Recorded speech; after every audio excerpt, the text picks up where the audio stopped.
prendre la possession de Benjamin, on va leur donner des directives bien précises. On va leur dire on va leur indiquer des endroits bien précis où ils vont opérer des choses spirituelles. Donc les territoires ont des portes. Les grâces, les bénédictions ont des portes. Le travail que tu cherches a une porte. Tu vas en santé à une porte. La bénédiction financière a aussi une porte. Ainsi de suite. Et j'ai dit, quand on parle de porte, on parle aussi des clés.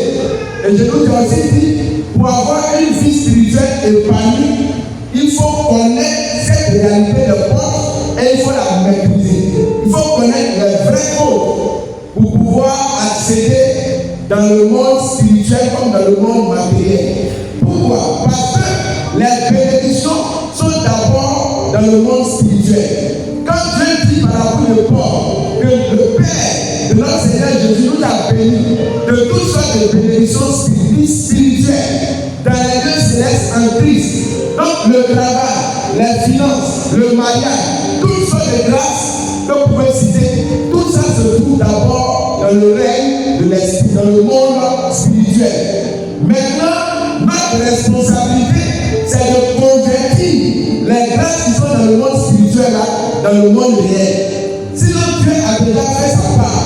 Dieu nous a déjà bénis de toutes sortes de bénédictions.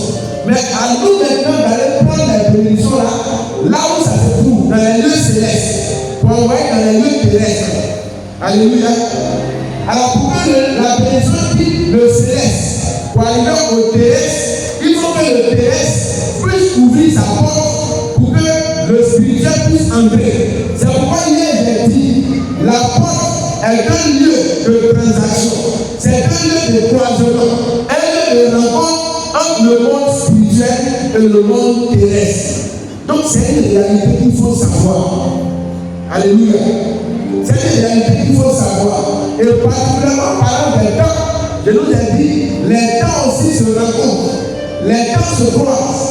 Parce que quand Dieu dit que la fin vaut mieux que le commencement, il sait pourquoi il le dit. Parce qu'à la fin, il y a une porte qui s'ouvre à la fin. La porte s'ouvre pour qu'un nouveau cycle commence. Si une porte ne s'ouvre pas, il ne peut plus avoir de commencement. Donc la fin là, c'est la fin des fêtes, mais en même temps, il y a un portail qui s'ouvre et un nouveau cycle va commencer. Alors celui qui est spirituel doit pouvoir se positionner là, à cette ouverture de porte, pour pouvoir contrôler ce qui va arriver. Parce que la porte, ça nous permet de contrôler les entrées et les sorties. C'est par la porte qu'on arrive à capter ce qui est à venir. On arrive aussi à capter ce qui est déjà passé. Alléluia. Alléluia. Donc, il est très important de connaître toutes ces notions pour pouvoir vivre une vie spirituelle pleine et épanouie. On peut avoir prophétisé sur toi que cette année, tu vas te marier. Cette année, tu vas travailler. Mais quand on a prophétisé sur toi, pour que la prophétie s'accomplisse, la prophétie va passer par une porte pour pouvoir s'accomplir. Mais tant que tu vas ignorer la porte, la prophétie va rester en suspens. Il faut que tu connaisses la porte d'activation de la prophétie. Pour que cette prophétie puisse se déployer pleinement dans ta vie. Mais tant que tu vas ignorer la porte, tant que tu vas ignorer la clé également, la prophétie va rester là. Et on aura l'impression que ce qu'on a dit là, ce n'est pas vrai. Or, c'est pleinement vrai. Parce que Dieu ne ment pas. Il dit, Ésaïe 56, 10, 11, dit sa parole est comme la pluie. Autant que la pluie qui tombe sur la terre ne retourne pas au ciel sans avoir fécondé la terre, sans avoir fait produire les arbres, c'est ainsi que se comporte la parole de Dieu. Il dit, du moment où elle sort de ma bouche, elle ne retourne jamais à moi sans avoir accompli exactement ce que moi Dieu j'ai dit. Alléluia. Alléluia. Donc si Dieu a dit tu vas travailler, cette parole, elle ne va jamais retourner à Dieu tant qu'elle n'est pas accomplie sur toi. Alléluia. Mais bien souvent son accomplissement dépend de ta maîtrise, de ta connaissance, de la révélation que tu as ou que tu dois avoir pour activer la parole et la prophétie. C'est C'est très important. Alléluia. Alléluia. Et ce soir, le Seigneur nous dit cette belle parole de ce soir. Dans Apocalypse, chapitre 3, le verset 7 à 8. Alors, ce que nous devons savoir avant d'arriver à ce texte-là, c'est que la bénédiction se trouve à la porte. La bénédiction se trouve à la porte. Je vais vous lire une parole, quelqu'un va m'aider à lire ça. 2 Rois chapitre 4, le verset 15 à 16. 2 Rois chapitre 4, verset 15 à 16. Quelqu'un a mis ça dans son téléphone, on va lire. 2 Rois chapitre 4, tu as vu? On va venir à le micro pour les deux. 2 Rois chapitre 4, verset 15, et puis le verset 16.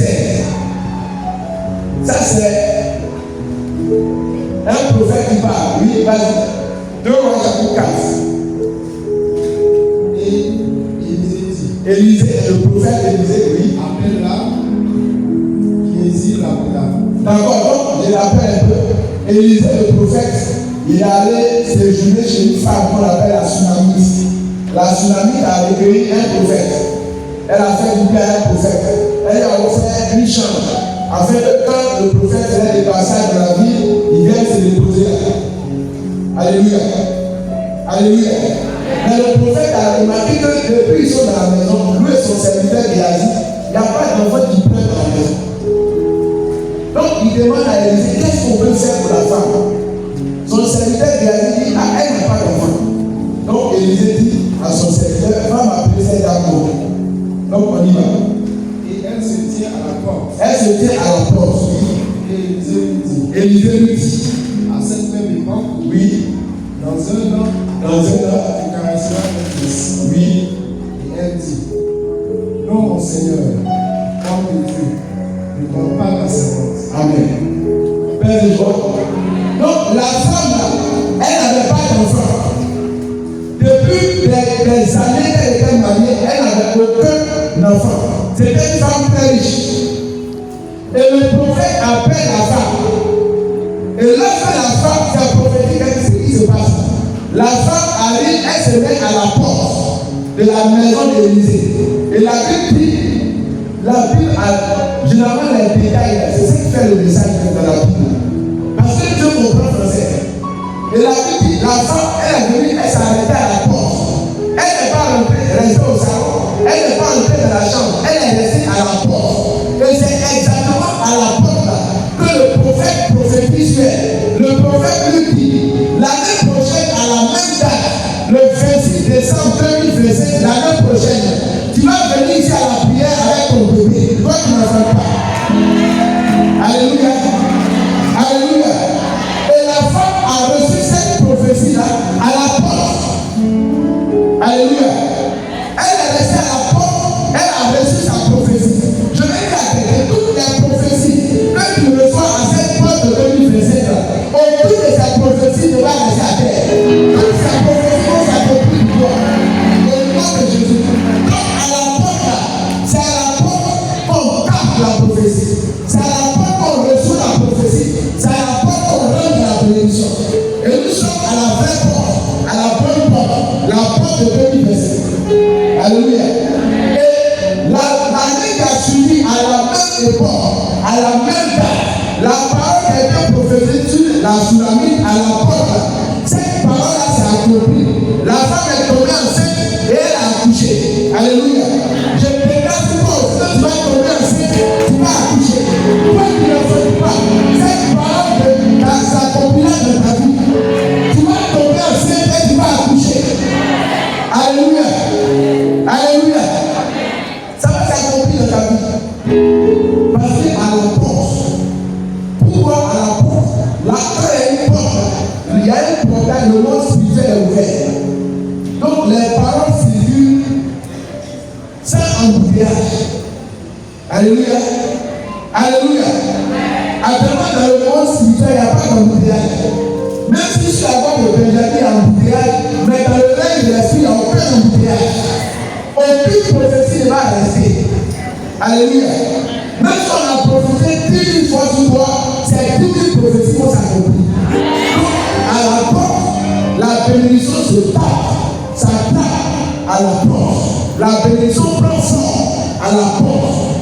Parce que on dit que la tsunami, elle est venue à la porte. Mais pourquoi elle n'est pas dedans? Pour aller trouver le prophète. Pourquoi elle est pas dehors? Elle est à la porte et on parle sur elle. À la porte, quelque chose de spirituel s'ouvre. Donc il faut savoir donc tenir à la porte. Et nous sommes au bon endroit. Nous sommes à la porte qu'il faut. Alléluia. Alléluia. C'est très important la prophétie. Allons encore. On était au chapitre combien? Chapitre 7.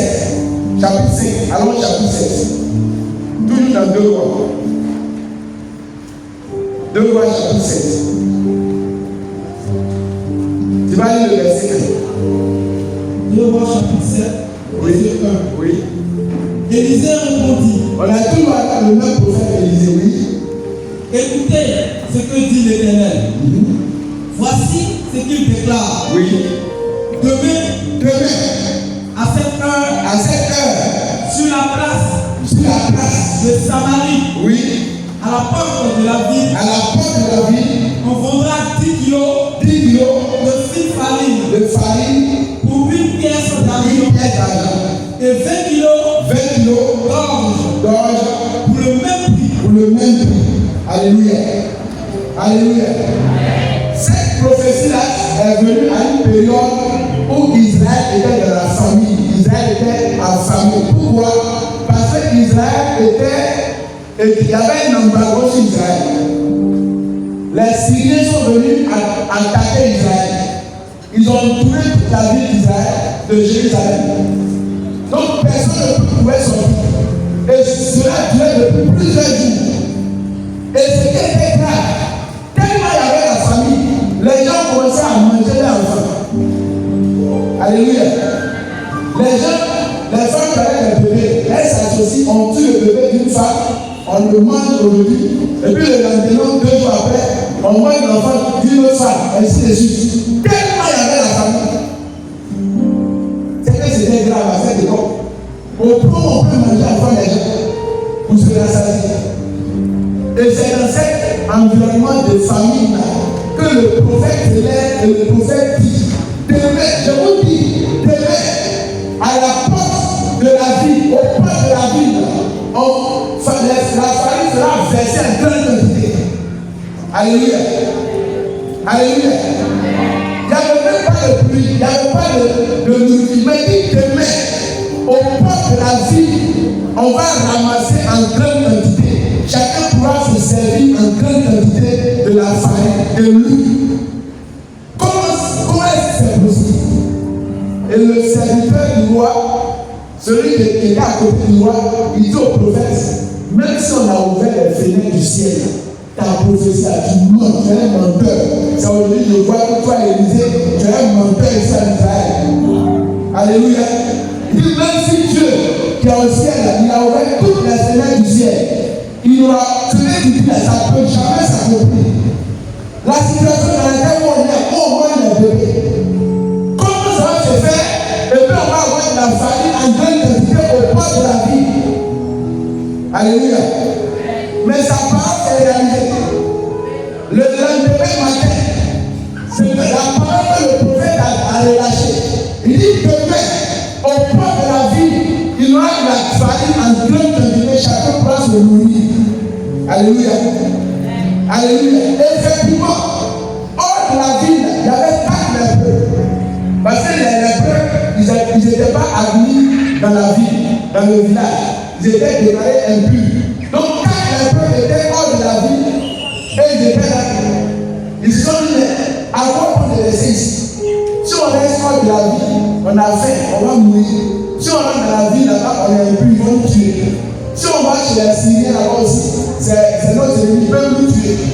Donc ils se sont décidés d'aller chez les Syriens, chez les ennemis, dans le cas ennemi. Alléluia. Alléluia. Mais qu'est-ce qui va se passer? La Bible dit, quand les 4 lépreux ont commencé à marcher pour aller chez les Syriens, chez les ennemis qui sont venus attaquer Israël, quand les Syriens ont entendu les pas de 4 lépreux, ils ont entendu ça comme des bruits de millions de personnes, comme des pas de millions de personnes, et tous ils ont commencé à fuir. Ils ont laissé leur nourriture, leur argent, leur brebis, tout ça ils ont fui. Alléluia. Alléluia. Ça va t'arriver aussi. Ça va t'arriver aussi. Alléluia. Alléluia. Ça va t'arriver aussi. Là où tu as déposé ton dossier, quand le bon va entendre tes pas, alléluia, son cœur va changer. Il a pris les fruits. Il a laissé la place. Même quand il travaille. Et ils ont fui. Quand il est peu, leur petit pas il marchait de là. Dieu a utilisé ça pour effrayer les ennemis d'Israël. Ils ont fui. Ils ont laissé tout l'argent, leur or, leur nourriture, tout était là. Et la prophétie du prophète se réalise. Et les 4 lépreux sont allés informés. Eux-mêmes, ils ont pris un peu. Ils ont bien mangé d'abord. Parce qu'avant, il faut manger d'abord. Faites voir. Ils ont bien mangé, ils sont bien assaillis. Ils ont pris les habits, l'argent. Après, il y a un gars qui a dit non, c'est qu'on fait, c'est pas moi. Il faut qu'on fasse informer quand même. Ils ont caché aussi d'abord et ils vont informer Israël, la ville. Dit ah, voici ce qui s'est passé. Et les gens se sont rués en famille. Tout le monde est sorti au point de la ville pour aller prendre la nourriture en grande quantité. Pendant ce temps, le chef d'état-major du roi, qui a dit à l'Élysée, tu es un menteur, il était à la porte. Tellement les gens sortaient de la ville, ils l'ont coincé contre la porte, ils l'ont écrasé et il est mort. Alléluia. Lui qui a dit que le prophète c'est un faux prophète. Il n'a pas vu se réaliser la parole de la prophétie. On l'a écrasé à la porte et il est mort. Alléluia. Ça veut dire quoi? Quand on a prophétisé sur toi, la réalisation dépend de toi. Si tu crois, ça se réalise. Si tu ne crois pas, la prophétie meurt. Alléluia.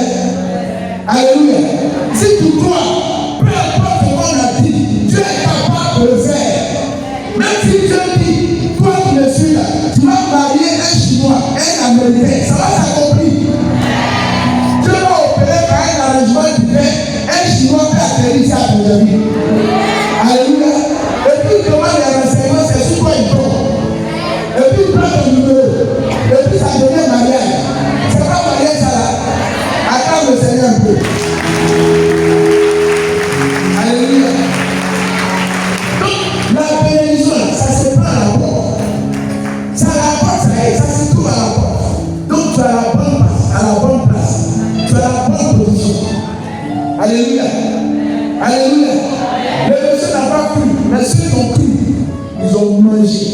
Ils y sont rassasiés. Ils ont reçu la famille exactement comme le prophète l'avait annoncé. Alléluia.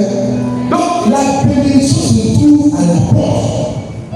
Mais en même temps, à la porte, c'est à la porte qu'on prend l'information, qu'on arrive à capter, soit un projet, soit une prophétie.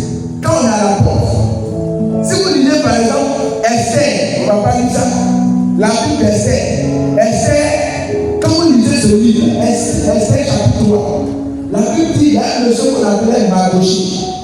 C'était l'homme de Esther.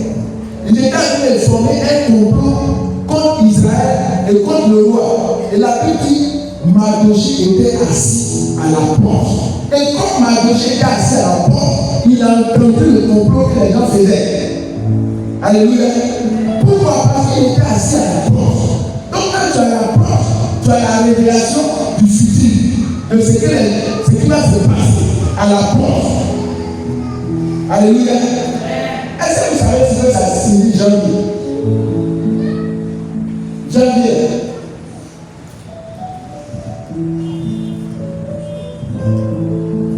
C'est un dieu romain. Janvier, le mois janvier. Janus. Elle dit Janus. Janus, c'est un démon, c'est un dieu romain. Et quel est son nom? Il est représenté par une femme avec 2 visages. Un visage qui est vieux, et puis un visage qui est rajeuni. Le visage qui est vieux, il est tourné vers, par exemple, en 2024. On va regarder 2026. Le vieux visage regarde l'année qui est en train de finir.